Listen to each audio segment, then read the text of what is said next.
A Rússia lançou um novo ataque. Acontece que este novo ataque lançado pela Rússia na manhã desta quarta-feira, a capital ucraniana, está envolvido aos bombardeamentos que provocaram pelo menos 3 mortos, incluindo um bebê e 6 feridos no ataque a uma maternidade. Os serviços de emergência adiantaram que a mãe da criança foi resgatada dos escombros.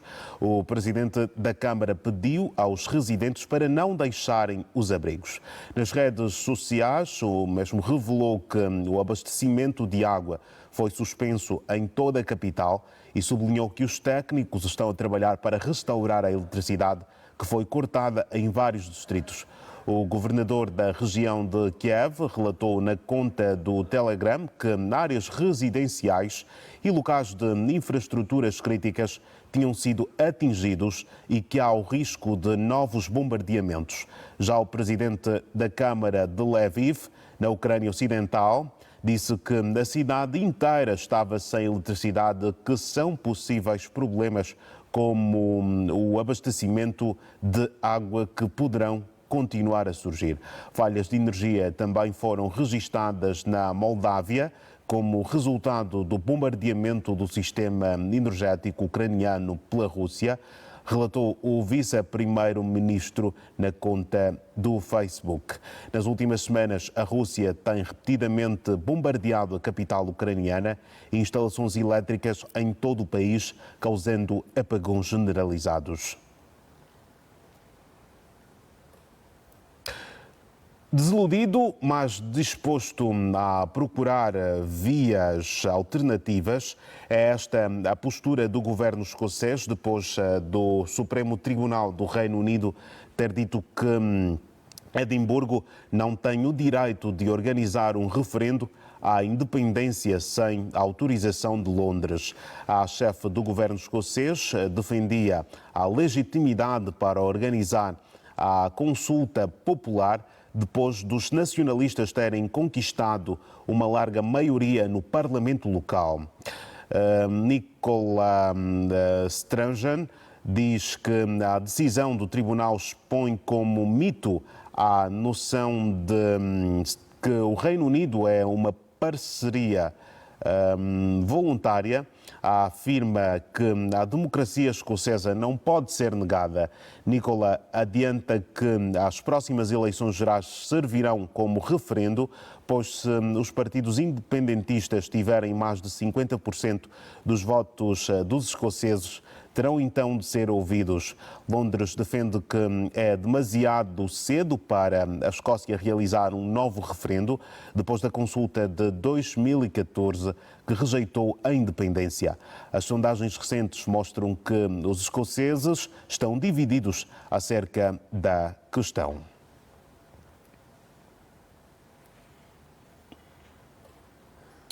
E sobre o assunto eu converso agora com Wellington Calazans. Wellington, boa noite e seja bem-vindo mais uma vez à Hora 10, edição da noite. Boa noite, Dorivaldo Aleixo, e boa noite a você assistindo a Hora 10 aqui do canal TPA Notícias. Wellington, quando o que se quer é um outro ritmo desta guerra na Ucrânia, chegam-nos estas notícias dos bombardeamentos. Como é que podemos encarar esta situação? Era previsível, Dorivaldo, que isso viesse a acontecer quando todos diziam que a Ucrânia recuperava territórios em Kherson. Falamos aqui que não passava de uma armadilha. E agora existem tropas ucranianas presas em Kherson, enquanto a capital está desprotegida.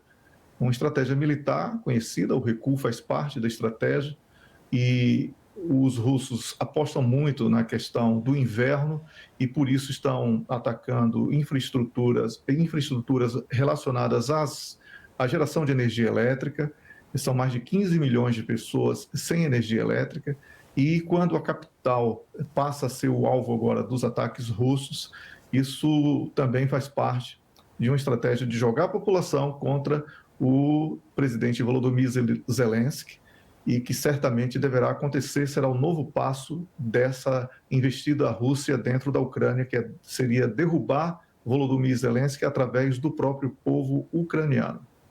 É o invalidar de todos os esforços da comunidade internacional em se dar um novo ar a esta situação conflituosa entre a Ucrânia e a Rússia?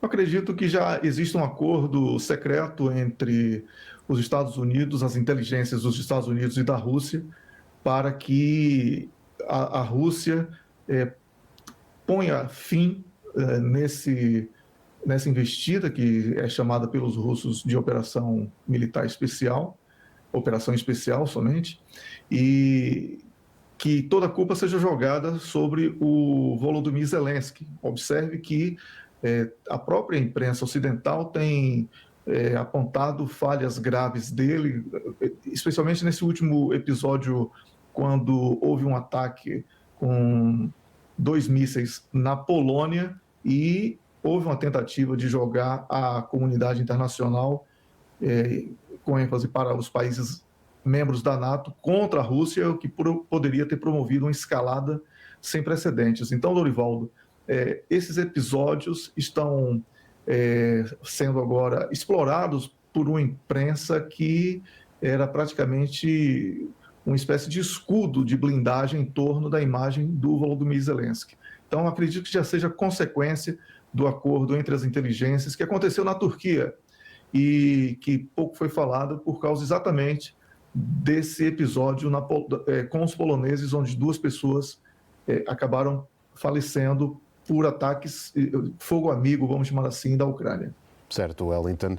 Vamos também trazer aqui um outro assunto, a nossa análise, Wellington. Acontece que o Supremo Tribunal do Reino Unido negou então um novo referendo para a independência da Escócia. Londres defende que ainda é cedo demais para realizar um novo referendo, depois do último que foi realizado em 2014. 2014 e para 2022 realmente é um tempo curto. Agora, era expectável que a resposta da Suprema Corte fosse essa. Inclusive, falamos aqui no Hora 10.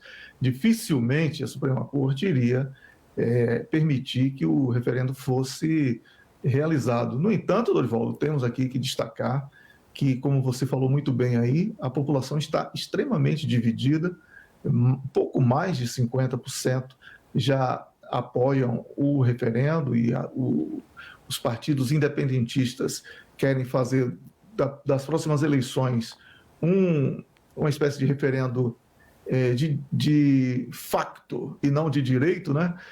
Para mostrar que esse é o sentimento do escocês. A Escócia busca essa independência, especialmente nesse momento em que, após o Brexit, eles foram muito prejudicados na Escócia com a retirada de muitas empresas da Europa e também eles reclamam que não existe uma espécie de respeito onde os escoceses se sintam dentro de uma igualdade no Reino Unido. Por isso, todo esse incentivo de alguns políticos em torno dos movimentos independentistas. Mas, Dorivaldo, há também aí uma questão que estimula muito nesses últimos meses, especialmente, que é a situação econômica do Reino Unido como um todo. Sabemos aí que as sucessivas quedas de primeiros ministros, como tivemos aí com Boris Johnson e Liz Truss, e já um ministro do Rishi Sunak sendo afastado por questões de escândalo e etc., mas não deixa de ser um arranhão em um governo que precisa estar muito forte para poder reagir. Então, os escoceses que defendem a agenda de independência se aproveitam de todas as falhas e todos os pontos fracos, vamos chamar assim, do governo do Reino Unido para poder lançar outra vez esse tema na pauta de discussão. Certo, Wellington. Agora, o governo escocês mostra-se obviamente desiludido, mas também manifesta-se disposto a procurar vias alternativas para a independência. Que vias alternativas é que se poderão aqui abrir? Seria uma vitória expressiva nas urnas dos partidos que defendem essa agenda de independência e, a partir disso, a mobilização popular em torno desse plebiscito que foi negado hoje pela Suprema Corte. Eu considero que esse tema, essa estratégia seja também fadada ao fracasso, visto que os partidos de esquerda, trabalhistas, no caso, o Partido Trabalhista, que poderá vir a ser o novo vencedor se o cenário atual no Reino Unido for mantido, ele também tem uma agenda de preservação da unidade do Reino Unido. Então, eu não vejo essa estratégia também com algum ar de bons resultados, não, viu, Dorival?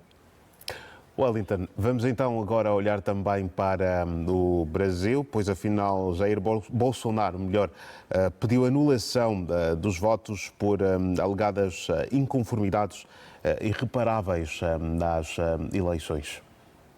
Exatamente. Hoje mesmo, há pouco, né, há pouco mais de uma hora, o presidente do PL, que é o Partido Liberal do Jair Bolsonaro, promoveu uma conferência de imprensa e disse que não há provas de fraude.